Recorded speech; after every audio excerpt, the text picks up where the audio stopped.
अब हम लोग आज के विषय पर चर्चा करें। तो आज का जो विषय है उसमें मुख्य जो शब्द है वो है राज्य और समाज। राज्य समाज का मैनेजर होता है, समाज का मैनेजर और व्यक्ति का शासक। व्यक्ति का आप एक प्रकार से उसको मालिक भी कह सकते हैं, अप्रत्यक्ष रूप से शासक। अब सवाल उठता है कि मालिक कहना उचित है कि नहीं व्यक्ति का, क्योंकि राज्य जो है वह राज्य व्यक्ति के फंडामेंटल राइट नहीं छीन सकता। अगर छीनना होगा तो समाज के द्वारा बनाई गई किसी प्रक्रिया के अंतर्गत ही छीन सकता है, ऐसे राज्य नहीं छीन सकता। राज्य का कोई अधिकार नहीं है, मौलिक अधिकार। व्यक्ति का मौलिक अधिकार मतलब व्यक्ति की स्वतंत्रता। व्यक्ति की स्वतंत्रता को राज्य तब तक नहीं छीन सकता है जब तक समाज ने राज्य को वो पावर नहीं दिया। राज्य मैनेजर है और मालिक कौन है? समाज। तो राज्य जो है वो राज्य एक आवश्यक बुराई माना जाता है। आवश्यक बुराई। राज्य हमारी आवश्यकता नहीं है, ये दोनों में अंतर है कि राज्य हमारी आवश्यकता नहीं है, लेकिन सारी सब कुछ करने के लिए राज्य को एक बुराई के रूप में हमें रखना पड़ता है। मजबूरी है हमारी ये। तो राज्य एक आवश्यक बुराई है। इसका मतलब राज्य का समाज के मामले में न्यूनतम हस्तक्षेप होना चाहिए। ये आपको मैं बता दिया। इसको एक उदाहरण से समझ लीजिए। एक गाड़ी जो चलती है हमारी, जीप, कार, ट्रक, ट्रेन, जो भी, वो ब्रेक रहित नहीं होती है, ब्रेक मुक्त होती है। ब्रेक रहित गाड़ी नहीं चलेगी, क्योंकि ब्रेक रहित होगी तो एक्सीडेंट भी हो सकता है। लेकिन ब्रेक मुक्त होगी, क्योंकि अगर हमेशा ब्रेक उसको लगा रहेगा तो गाड़ी चलिए नहीं पाएगी। तो गाड़ी को ब्रेक मुक्त होना चाहिए। इसका मतलब कि गाड़ी स्वतः ब्रेक नहीं लगाती है,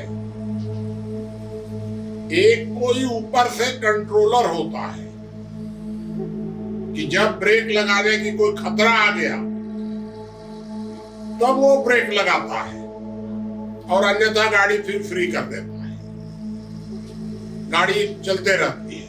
तो कोई ब्रेक लगाने वाला रहता है। ये ब्रेक लगाने वाला कौन है?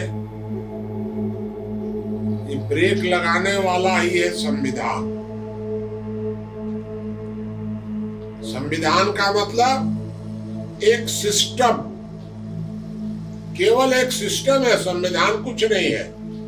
तो राज्य किसी सिस्टम के अंतर्गत कार्य करता है। इसका मतलब ये है कि राज्य पर भी, राज्य को भी ब्रेक मुक्त चलना चाहिए। जब जरूरत हो तभी सिस्टम पे बाधा पैदा करनी चाहिए, अन्यथा स्वतंत्र छोड़ दीजिए राज्य को। जो ब्रेक लगाने वाला है वह राज्य को भी बार बार ब्रेक न लगावे, और इसलिए संविधान बहुत छोटा होता है, बाकी तो सब कानून होता है। संविधान जो है वह तो केवल राज्य को नियंत्रित करने के लिए ब्रेक का काम करता है, और राज्य समाज के लिए ब्रेक का काम करता है, या व्यक्ति के लिए मान लीजिए राज्य व्यक्ति के लिए ब्रेक का काम करता है। राज्य समाज के मामले में हर मामले में दखल नहीं दे सकता है। इसका मतलब ये हुआ साफ साफ कि राज्य की भूमिका अगर शून्य हो जाए तो एकदम आदर्श स्थिति माननी चाहिए।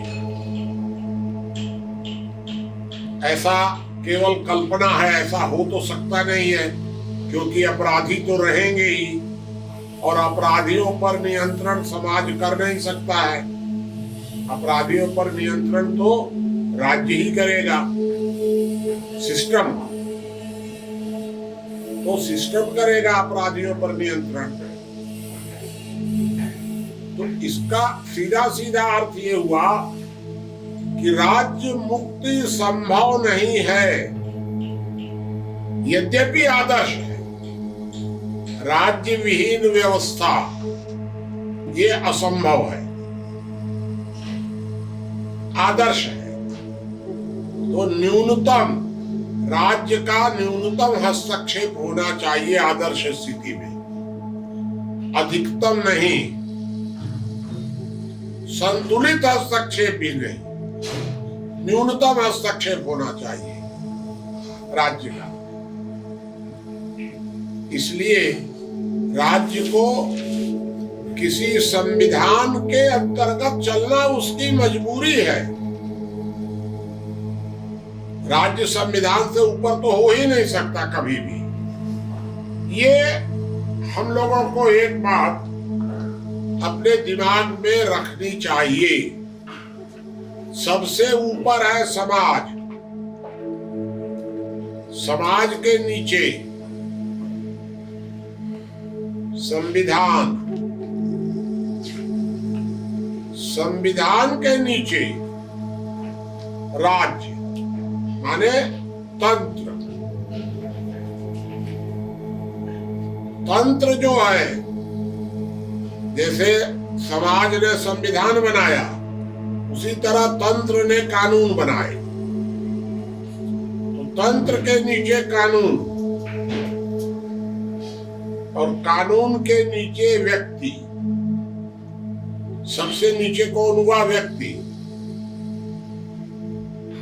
और जब ये व्यक्ति इकट्ठा हो गया समाज। यही व्यक्ति जो सबसे निचली इकाई है, सबसे नीचे है, वही व्यक्ति इकट्ठा हो गया तो समाज बन गया। अब ये एक तरह का गोल मान लीजिए, राउंड है ये सब, पूरा एक चक्र टाइप का है कि वह व्यक्ति जो है वह अकेला है तो सबसे नीचे है, वह शासित है अकेला, और जब समूह बन गया तो शासक बन गया, क्योंकि समाज जो है वो तो शासक है। ये इसको चक्र आप कर सकते हैं। चलिए अब दूसरे विषय पर आ जाए हम लोग कि राज्य अलग है और राजनेता अलग है।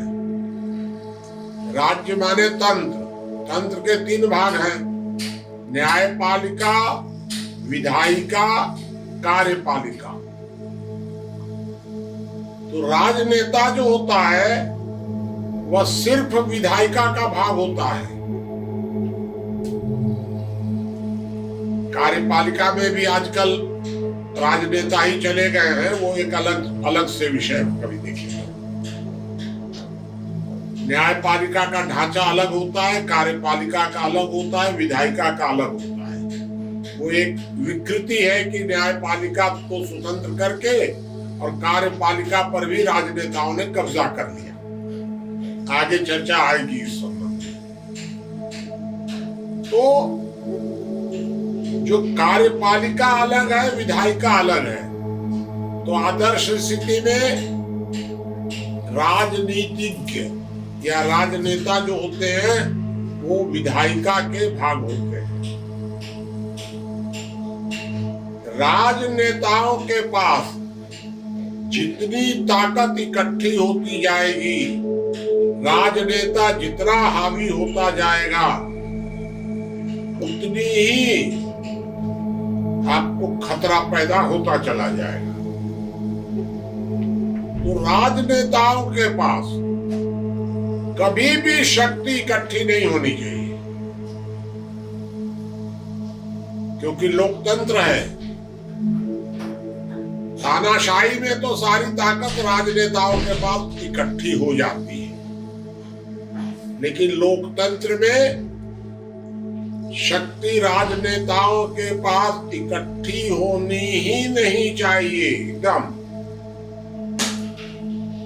जैसा वर्तमान समय में हो रहा है, ये गलत हो रहा है वर्तमान समय में, कि राजनेताओं के पास शक्ति सारी इकट्ठी होती जा रही है। क्योंकि अगर किसी के पास ताकत ज्यादा इकट्ठी हो जाएगी, अनियंत्रित हो जाएगी, वो राक्षस हो जाएगा।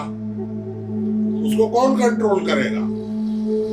तो राजनेता के पास शक्ति कैसे इकट्ठी होगी? हो रही है। अब इसीलिए सारे गुंडे, बदमाश, भ्रष्ट लोग, सारे अपराधी राजनीति में जा रहे हैं। अरे राजनीति जो है ये तो एक तरह का अपराधियों का गढ़ बन गया है। क्यों बन गया है? क्योंकि सारी शक्ति राजनेताओं के पास इकट्ठी होने लग गई। ये शक्ति इकट्ठी नहीं होनी चाहिए थी, जो हो गई। ये तो बहुत गलत हुआ। वर्तमान समय में दुनिया की सभी समस्याओं का कारण यही है कि शक्ति राजनेताओं के पास इकट्ठी हो रही है। लेकिन ये दुनिया में 3 तरह के देश हैं, इनको आप 4 भी कह सकते हैं। चलिए हम 3 पर चर्चा कर रहे हैं। एक है तानाशाह देश, जिनको हम लोग चीन, रूस भी कह सकते हैं, और उत्तर कोरिया, इनको एक तरह के कम्युनिस्ट देश है। वो तानाशाह देश है। वहां सारी शक्ति राजनेताओं के पास इकट्ठी है। एक है भारत, पाकिस्तान, बांग्लादेश, श्रीलंका, जहां एक प्रकार का विकृत लोकतंत्र है। यहां भी शक्ति राजनेताओं के पास बहुत अधिक है, नाम का लोकतंत्र है। लेकिन चीन सरीखा नहीं है। यहाँ न्यायपालिका, विधायिका, कार्यपालिका तीनों हैं, लेकिन फिर भी राजनेताओं के पास ताकत ज्यादा रही। और एक है लोकतांत्रिक देश। जो लोकतांत्रिक देश है वहां कुछ माने आंशिक रूप से लोकतंत्र है। भारत पाकिस्तान सरीखा हाल नहीं है वहां। तो वहां भी राजनेताओं के पास शक्ति तो है, लेकिन सीमित है।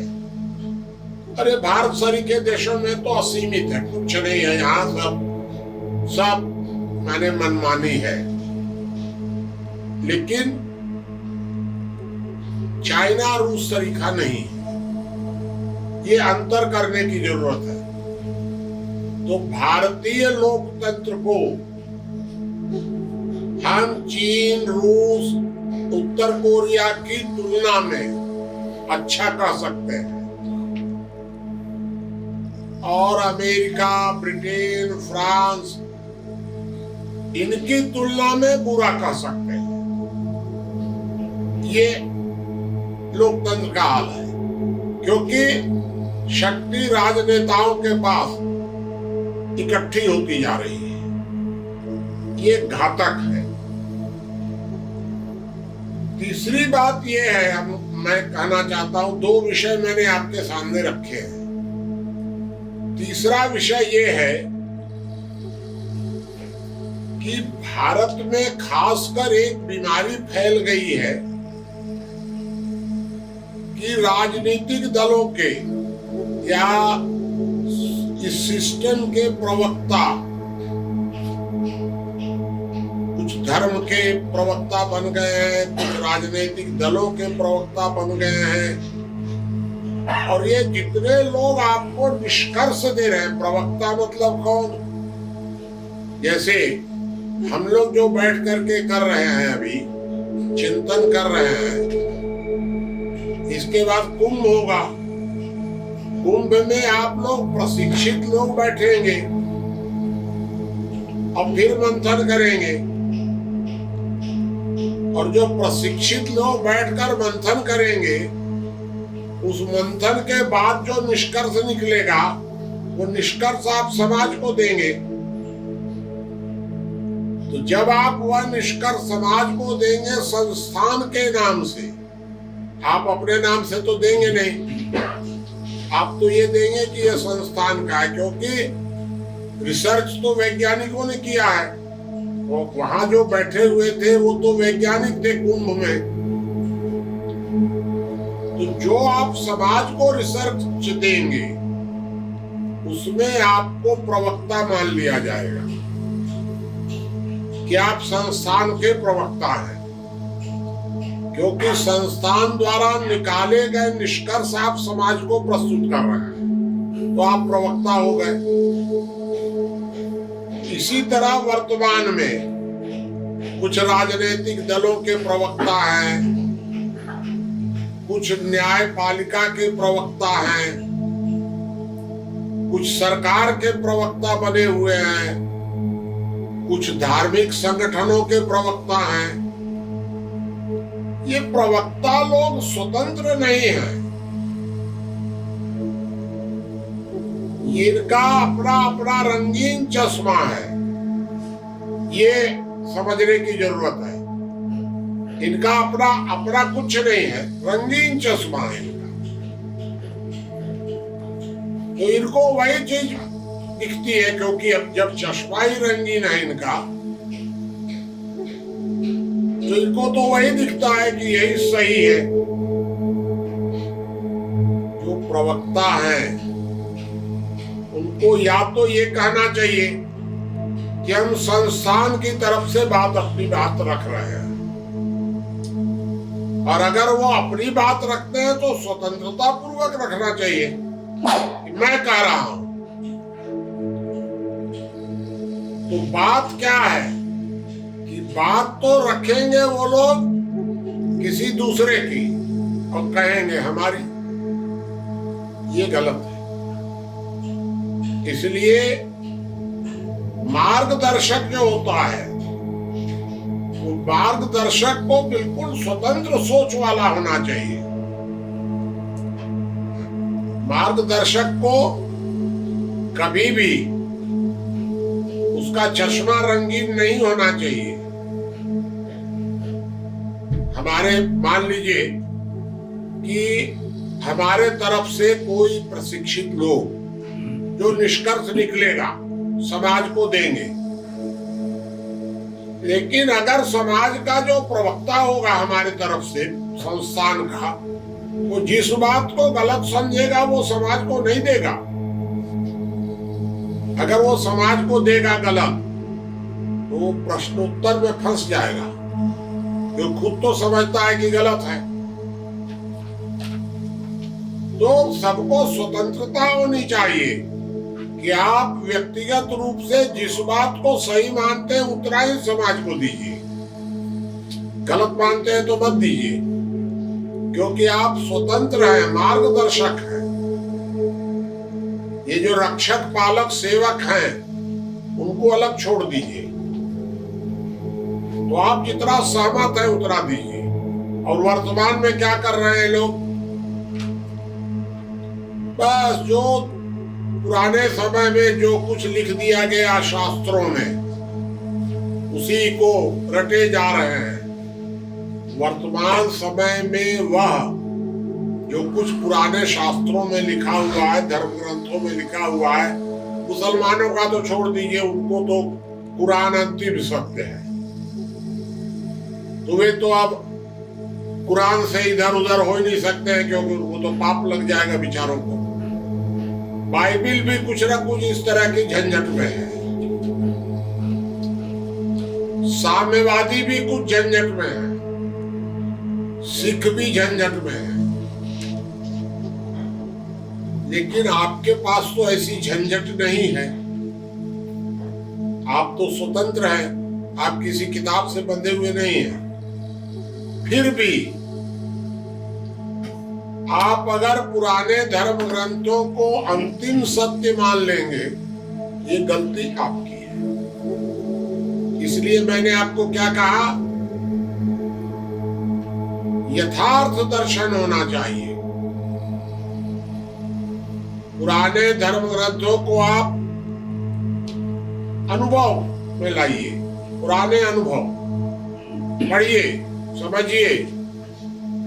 पुराने सारे धर्म ग्रंथ हैं, सब समझिए, और उन धर्म ग्रंथों के आधार पर भविष्य की कल्पना कीजिए।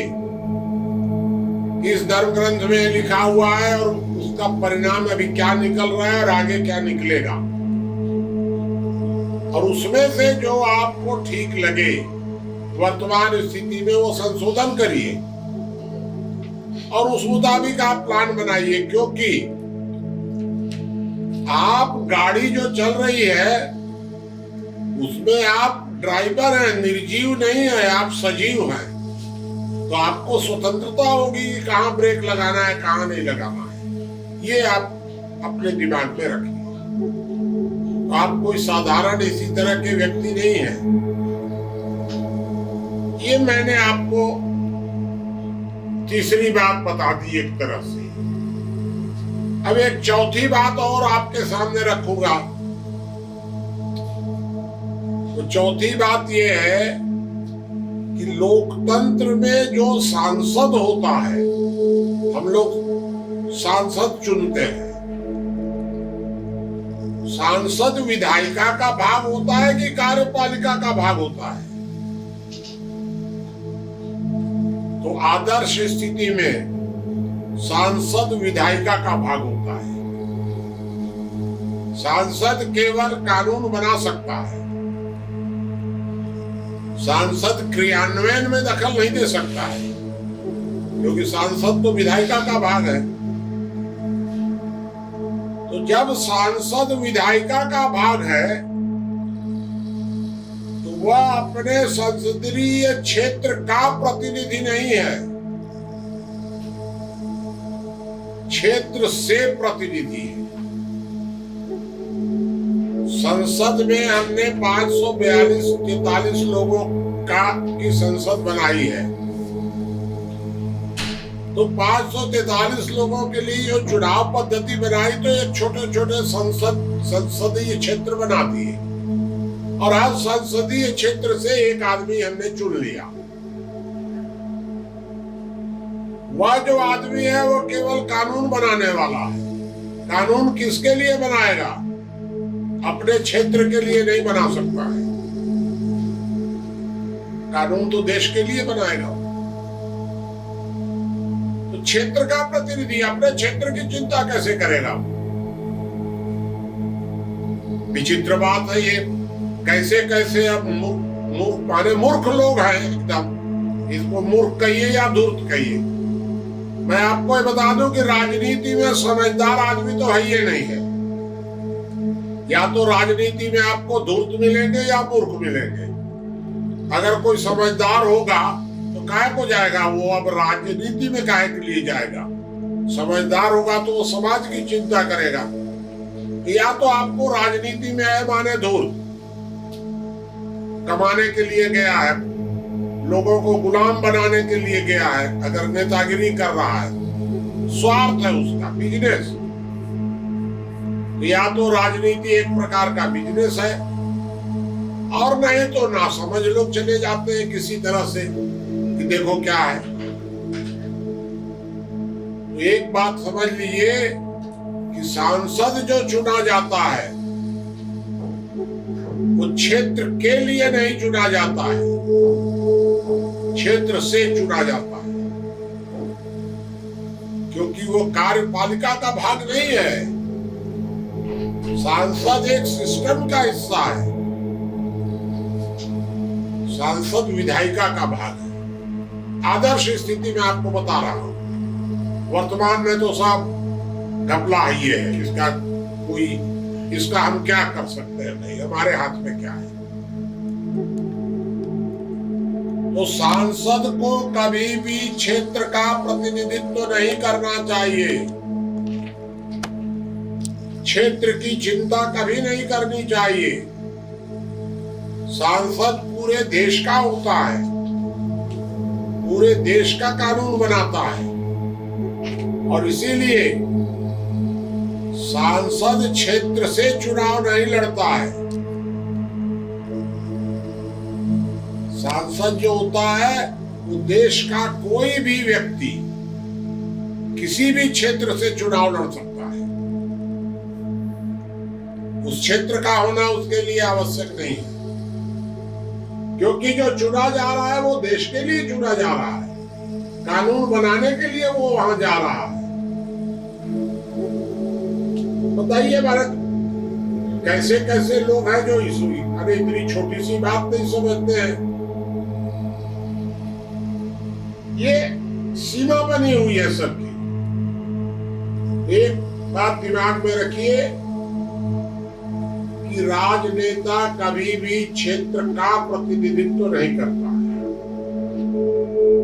लेकिन वर्तमान समय में सब लोग कहते हैं आप हमारे यहाँ से चुने गए हैं तो आप हमसे भेंट करते हैं। क्या मतलब है भाई, क्यों आपसे भेंट करें? आपके सुख दुख उसका वो तो सांसद है, विधायक है, उसको आपके सुख दुख से क्या लेना देना है? वो कार्यपालिका का भाग नहीं है, विधायिका का भाग है। तो वह आपके सुख दुख के लिए व्यक्तिगत रूप से चाहे जो करे, लेकिन सिस्टम की तरफ से उसकी कोई भूमिका नहीं हो सकती है, कोई भी, शून्य एकदम।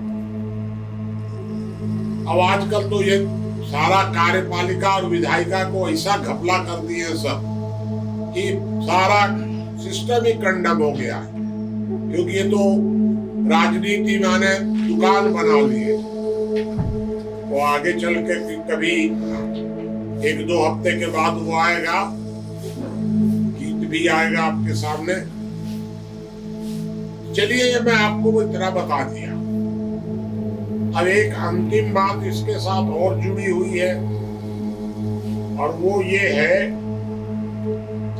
कि जो स्वतंत्रता और सीमाएं तय कौन करता है? संविधान। लोकतंत्र में न्यायपालिका, विधायिका और कार्यपालिका तीनों की अपनी अपनी सीमाएं हैं, तीनों की स्वतंत्रताएं भी हैं और तीनों की सीमाएं भी हैं। स्वतंत्रता भी है और सीमा भी है। ये सीमा कौन बनाता है? संविधान। इसका मतलब ये हुआ कि न्यायपालिका अपनी सीमा से बाहर नहीं जा सकती संविधान के अंतर्गत, कार्यपालिका भी नहीं जा सकती और विधायिका भी नहीं जा सकती। तीनों की अपनी अपनी सीमाएं बनी हुई है। जब तीनों की अपनी सीमाएं बनी हुई हैं और तीनों की अपनी स्वतंत्रता भी है, तो फिर झगड़ा क्या है तीनों में, वो मैं आपको बता दे रहा हूं। सिर्फ एक बात का झगड़ा है, और वो झगड़ा ये है कि संविधान पर किसका नियंत्रण होगा। सीमा बनाने वाला कौन है? संविधान। तो संविधान तीनों की सीमा बनाता है। तो इन तीनों का सोचना यह है कि अगर संविधान पर ही कब्जा कर लिया जाए तो झगड़ा खत्म। अगर मालिक को ही अपने कंट्रोल में कर ले किसी तरह, शराब पिला के और डरा धमका करके मालिक ही हमारे नियंत्रण में हो जाए तो झगड़ा खत्म। तो तीनों में झगड़ा इसी बात का है कि संविधान पर नियंत्रण किसका होगा। एक तरह से क्या है ये मामला, वो आपको बता देता हूं कि जब भी कहीं कोई लूट करनी होती है, डकैती लूट, सब मिल करके करते हैं। डकैत लोग तो डकैती करेंगे मिल करके, एक दूसरे के साथ एकदम जुड़े रहेंगे डकैती करते समय। और जब डकैती का माल लेकर के चले जाएंगे, खतरा खत्म, अब पकड़े जाने का कोई खतरा नहीं है।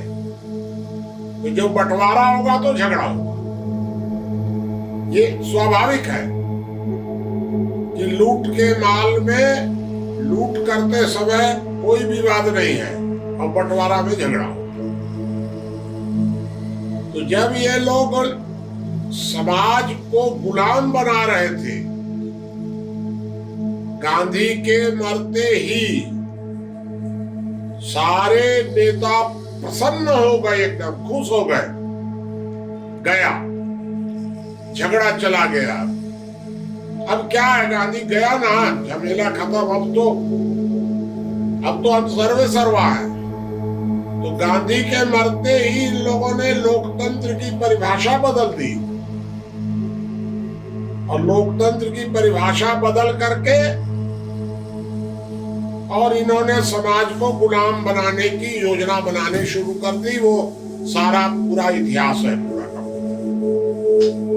51 में कैसे बनाया गया, फिर 73 में क्या किया गया, फिर 76 में क्या किया गया, उसके बाद 78 में कैसे योजना बनी।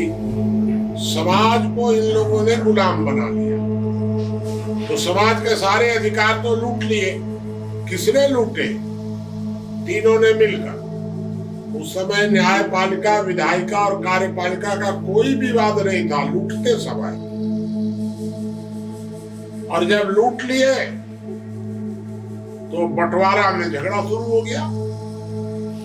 अब न्यायपालिका कहती है हम सर्वोच्च, विधायिका कहती है हम सर्वोच्च, कार्यपालिका कहती है हम सर्वोच्च। देख लीजिए, रोज झगड़ा सुनिएगा। कभी 3 दिन पहले सर्वोच्च न्यायालय के मुख्य न्यायाधीश, जो न्यायपालिका के हेड हैं, उन्होंने बयान दिया इस संबंध में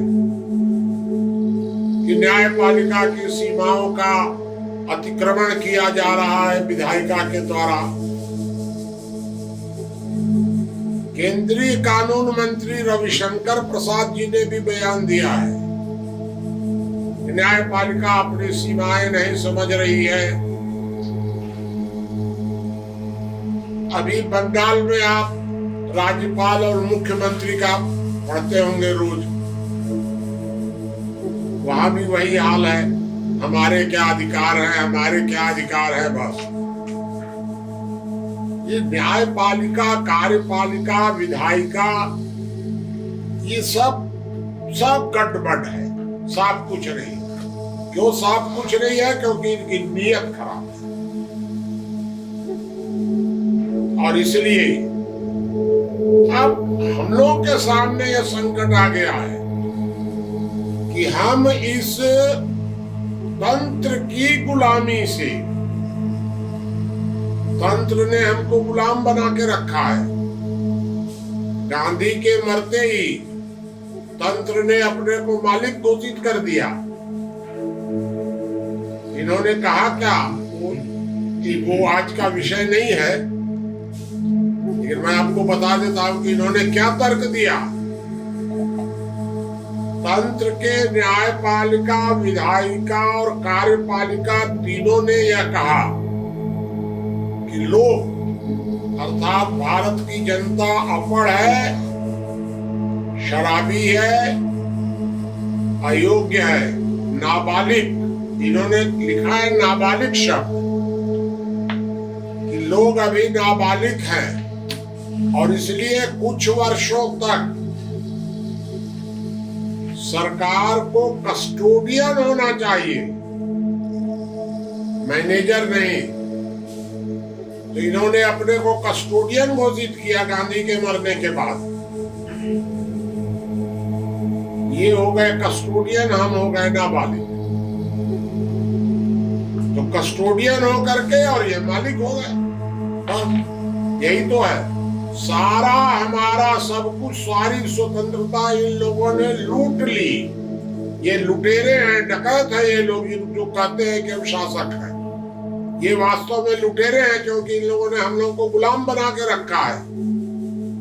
और ये केवल आज की समस्या नहीं है, ये सन 47 से चली आ रही है, गांधी की हत्या के बाद। गांधी से ही इनको डर था, वहीं से ये सारी समस्याएं चली आ रही है। अब लूट के माल का बंटवारे का झगड़ा है। न्यायपालिका, विधायिका और कार्यपालिका और राजनीतिक दल और कोई कुछ भी, हिंदू राष्ट्र और मुस्लिम राष्ट्र, ये सब समाज को गुलाम बनाने के तरीके हैं, बाकी कुछ नहीं है। इनका कोई आपसी झगड़ा नहीं है। नेता लोगों के का ये आपसी झगड़ा तो कुछ है ही नहीं है, सब झगड़ा है लूट के माल के बंटवारे का। हम लोग क्या कर सकते हैं भाई, हम लोग तो गुलाम हैं।